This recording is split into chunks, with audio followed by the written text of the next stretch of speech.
Samantala mga kabrigada, ang Blue Ribbon Committee Chair sa Kamara nananatiling kumpiyansa sa lakas ng ebidensya laban kay VP Sara sa impeachment trial. Brigada Haji Caaminio, ibrigada mo. Brigada Live Report.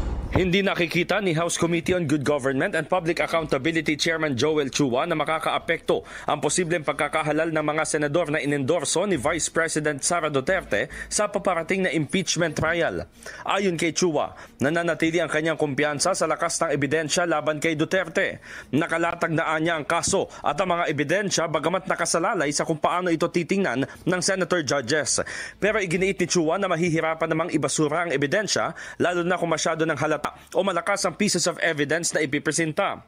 Samantala, kinumpirma ng kongresista na hindi pa napag-uusapan ng binuong prosecution team kung sino ang papalit sa mga kasamahan na natalo sa 2025 midterm elections. Maaari pa rin umanong tumulong sa team sina Congressman Jill Bongalon at Loreto Acharon.